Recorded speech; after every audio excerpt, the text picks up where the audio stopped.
नमस्कार मेरे Gen Z generation के लेजी दोस्तों, सिस्टम ने हम बेरोजगार लोगों को कॉकरोच बोला है। যখন মানুষের কণ্ঠ রোধ করা হয় তখন প্রতিবাদ নতুন নতুন রূপ খুঁজে নেয়। কখনো তা আন্দোলন হয়, কখনো স্লোগান, আবার কখনো ককরোচ নামের এক বিদ্রুপাত্মক রাজনৈতিক প্রতীকে পরিণত হয়। ভারতের রাজনীতির অলিগলিতে চাপা গুঞ্জন ককরোচ জনতা পার্টি আত্মপ্রকাশ নিয়ে। সামাজিক যোগাযোগ মাধ্যম থেকে শুরু করে বিভিন্ন ছাত্র যুব মহল, এমনকি চায়ের দোকানের আড্ডাতেও এই নাম ঘুরে ফিরে আসছে।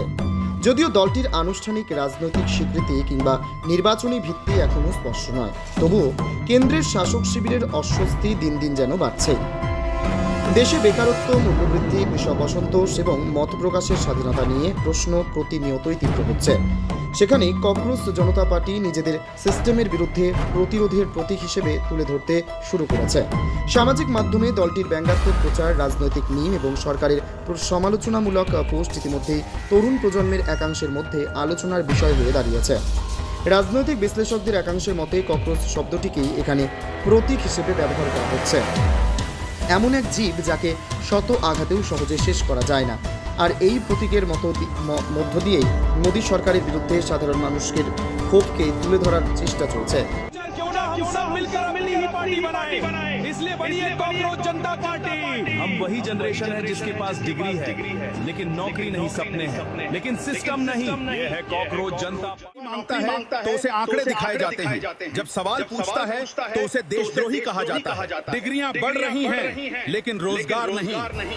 देश का भविष्य भाषणों से नहीं, रोजगार से बनता है। যদিও বিজেপির শিবির প্রকাশ্যে বিষয়টিকে গুরুত্বহীন বলে উড়িয়ে দিচ্ছে, কিন্তু ভেতরে ভেতরে এই ধরনের নতুন ডিজিটাল প্রতিবাদ যে অস্বস্তির কারণ হয়ে উঠেছে তা স্পষ্ট।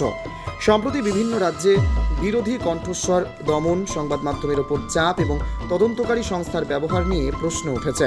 বিরোধীদের অভিযোগ, গণতন্ত্রের নামে দেশে যখন ভয়ের পরিবেশ তৈরি হয়েছে, সেই পরিস্থিতিতেই ককরোচ জনতা পার্টি নিজেদের নীরব মানুষের আওয়াজ বলে দাবি করছে।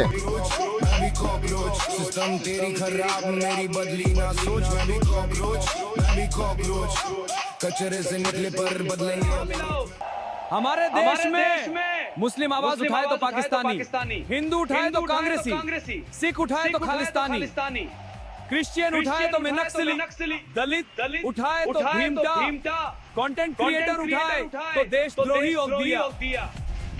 अगर सरकार की हर সমালোচকদের বক্তব্য, কেন্দ্রের সরকার এখন এতটাই সমালোচনাভীত হয়ে পড়েছে যে সামাজিক মাধ্যমে ব্যঙ্গ বিদ্রুপকেও রাজনৈতিক হুমকি হিসেবে দেখতে শুরু করেছে।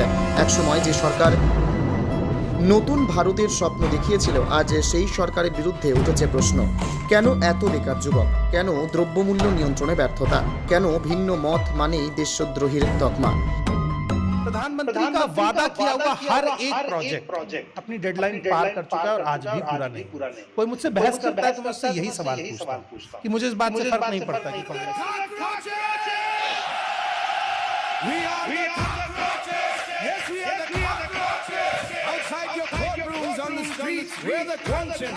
ককরোচ জনতা পার্টি আদৌ কি বাস্তব রাজনৈতিক শক্তি হয়ে উঠবে, নাকি এটি শুধুই ডিজিটাল যুগের এক প্রতিবাদী প্রতীক? তবে এটুকু স্পষ্ট, সাধারণ মানুষের ক্ষোভ যদি বাড়তেই থাকে তাহলে ব্যঙ্গের জন্ম নেওয়া এই নামই একদিন বড় রাজনৈতিক অস্বস্তির কারণ হয়ে উঠতে পারে শাসক দলের জন্য। পরিশেষে এতটুকু বলা যায়, সরকার যদি এই আন্দোলন দমন করতে আবারও সামাজিক মাধ্যমে প্ল্যাটফর্মগুলি বন্ধ করার চেষ্টা করে, এই আন্দোলন আরও বৃহত্তর হবে।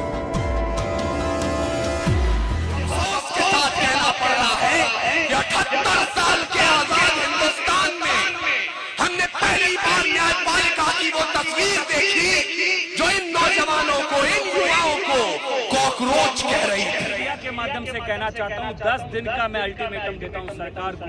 अगर सरकार 10 दिन के अंदर धर्मेंद्र प्रधान का इस्तीफा नहीं लेती है तो हम लोग दिल्ली के अंदर हजारों छात्रों के साथ जो है कूच करेंगे, आंदोलन करेंगे और हम लोग धर्मेंद्र प्रधान के।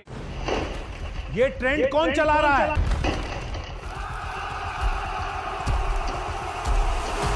ट्रेंड नहीं रोक पाओगे।